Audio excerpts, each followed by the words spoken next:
Halo semuanya, selamat datang di video kami. Di video ini kami akan membahas mengenai segmenting, targeting, dan positioning dari brand Coca-Cola.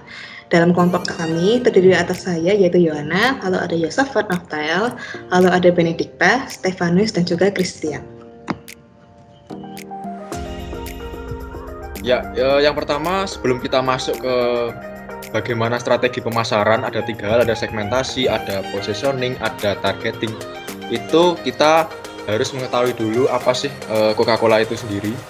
Yang pertama, PT Coca-Cola Bottling Indonesia itu merupakan salah satu perusahaan atau produsen minuman ringan yang mengandung berkarbonasi yang sudah cukup terkenal di Indonesia. Selanjutnya produk dari Coca-Cola ini sendiri itu berlisensi dari perusahaan The Coca-Cola Company. Terus pada tahun 1980 itu sudah ada 11 perusahaan secara independen, dia sudah memproduksi dan mendistribusikan produk-produk Coca-Cola ini ke seluruh berbagai daerah di Indonesia. Kemudian menurut Sim and Andrews pada tahun 2013 terdapat 3 elemen dalam strategi pemasaran, yakni segmentation, targeting, dan positioning. Segmentasi adalah sebuah strategi yang berfungsi untuk memahami struktur pasar. Targeting adalah persoalan atau cara bagaimana memilih, menyeleksi, dan menjangkau pasar. Kemudian positioning pada dasarnya adalah suatu strategi untuk memasuki jendela otak konsumen. Lalu selanjutnya kita akan masuk ke segmenting. Nah, dalam segmentasi masyarakat di Indonesia dapat dilihat dari 4 cara, yaitu melalui geografi, demografi, psikografi, dan juga perilaku konsumen. Lalu dalam geografi, Indonesia terletak di daerah tropis yang merupakan dominasi musimnya adalah musim panas.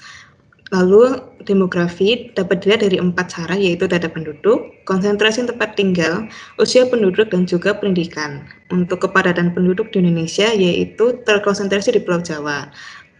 Lalu jumlah penduduk di Indonesia yaitu pada tahun 2019 sebanyak 268 juta jiwa, dengan 135 juta jiwa adalah laki-laki dan juga 132 juta jiwa adalah perempuan.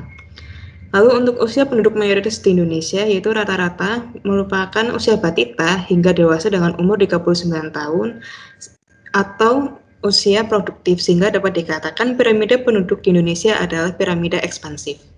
Lalu pendidikan di Indonesia dapat tergolong rendah karena total penduduk yang menamatkan sekolah dasar hingga perguruan tinggi hanya sebanyak 126 juta, sehingga tidak ada setengah dari total populasi di Indonesia. Lalu untuk psikografi dapat dilihat dari 4 cara, yaitu kepribadian, gaya hidup, dan status sosial konsumen. Sehingga dapat disimpulkan bahwa gaya hidup di Indonesia yaitu dapat tergolong tinggi sehingga mereka menganut hedonisme. Perilaku konsumsi yaitu Indonesia menganut budaya kolektivisme yang dipengaruhi oleh pendapat orang lain. Elemen selanjutnya adalah targeting. Kotler dan Keller dalam SIM telah menyebutkan 5 kriteria efektivitas targeting, yaitu measurable, substansial, accessible, differentiable, dan actionable. Yang pertama, measurable merupakan sejauh mana informasi yang berguna ada pada sebuah segmen. Yang kedua, substansial, sejauh mana segmen tersebut cukup besar dan atau menguntungkan untuk diperhatikan oleh perusahaan. Yang ketiga, accessible, yakni sejauh mana perusahaan dapat memfokuskan upaya pemasaran mereka pada segmen. Yang keempat, differentiable, yakni sejauh mana segmen dapat dibedakan dan akan merespon secara berbeda terhadap perubahan dalam elemen bauran pemasaran dan program. Dan kelima, actionable, yakni sejauh mana perusahaan dapat dirumuskan dan dilaksanakan. Untuk dapat menganalisis, kita mengambil salah satu cara, yakni analisis SWOT. Strength pada Coca-Cola. Yang pertama, promosi yang gencar. Katakanlah contohnya adalah pada special event seperti Ramadan, Natal, dan apabila Kadang pernah Coca-Cola itu mengeluarkan botol yang ada nama-nama masyarakat Indonesia. Yang kedua, merek Coca-Cola sudah dikenal oleh masyarakat sebagai salah satu minuman berkarbonasi. Yang ketiga, mendapatkan penghargaan Halal Top Brand 2017. Penghargaan ini cukup penting mengingat masyarakat Indonesia mayoritas menganut agama Islam. Weakness dari Coca-Cola. Yang pertama, tidak baik untuk kesehatan terutama bagi mereka yang mengidap obesitas dan diabetes karena dalam Coca-Cola mengandung HFCS, yakni sejenis gula jagung.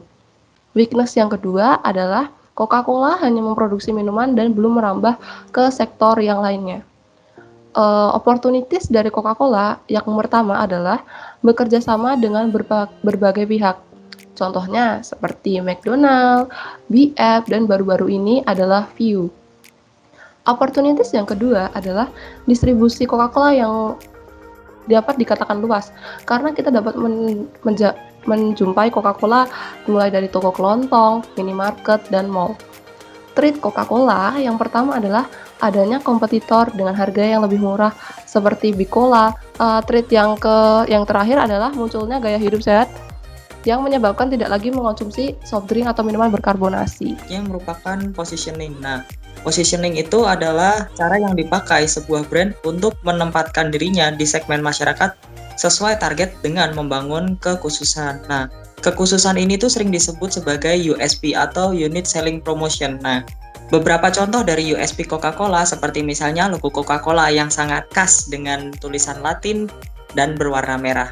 Lalu yang kedua adalah iklan dengan gelas atau botol yang selalu berembun. Nah, hal ini mengisyaratkan bahwa minuman Coca-Cola dapat menimbulkan kesegaran. Lalu kemudian yang selanjutnya yaitu iklan yang selalu menunjukkan sekelompok orang yang berkumpul lalu ceria ketika meminum Coca-Cola, seperti contohnya dalam acara festival keagamaan seperti Idul Fitri, lalu acara pernikahan, atau yang mungkin nongkrong bersama seperti berkemah. Nah, ini mengisyaratkan bahwa produk Coca-Cola ini mengikat kebersamaan.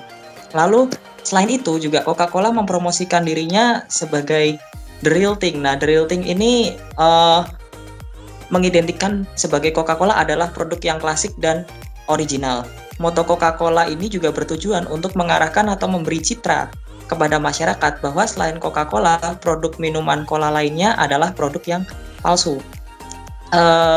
Tidak hanya itu, lalu kemudian dari slogan The Real Thing, Coca-Cola juga mempopulerkan slogan lainnya, yaitu Rayakan Kebersamaanmu. Slogan ini dari yang sebelumnya hanya menonjolkan sebagai minuman Coca-Cola sebagai minuman yang asli, namun kini dengan slogan yang baru itu mencitrakan Coca-Cola sebagai minuman yang dapat digunakan seperti untuk momen kebahagiaan bersama teman atau bersama keluarga. Nah, setelah kita menganalisis ketiga strategi pemasaran tadi, kita masuk ke positioning map-nya. Kelompok kami melakukan observasi secara langsung di salah satu minimarket, yaitu di Indomaret. Jadi kami mengategorikan ada dua hal. Yang pertama harga dan kualitas. Yang pertama harga. Dari kelima produk ini yang paling mahal itu adalah Green Sand dengan 7.300. Yang kedua ada Virus dengan Rp7.000. Yang ketiga ada AW dengan 6.600. Keempat ada Coca-Cola dengan Rp5.000. Dan paling murah sendiri ada Bicola dengan Rp3.000. Kemudian untuk kualitas, kami kualitas ini berdasarkan tingkat kadaluarsa dan juga bentuk baik botol ataupun kaleng dari produk-produk ini. Untuk kualitas tertinggi dipegang oleh AW dengan produk kaleng dan juga tingkat kadaluarsa yang tinggi. Kemudian Green Sand juga memakai produk kaleng, tetapi tingkat ketebalan kalengnya tidak cukup tebal seperti AW. Begitu pula dengan Virus. Kemudian untuk Coca-Cola dan Bicola, mereka menggunakan botol plastik, di mana dalam position map ini Coca-Cola lebih tinggi daripada Bicola dikarenakan tingkat ketebalan plastik yang digunakan lebih tinggi daripada Bicola, sehingga kualitas isi dari Coca-Cola lebih tinggi daripada Big Gulab. Dari hal ini dapat kami simpulkan bahwa Coca-Cola merupakan suatu brand minuman bersoda dengan kualitas yang cukup tinggi dengan harga yang pas di kantong masyarakat Indonesia. Demikian video yang dapat kami sampaikan. Semoga bermanfaat dan terima kasih telah menonton.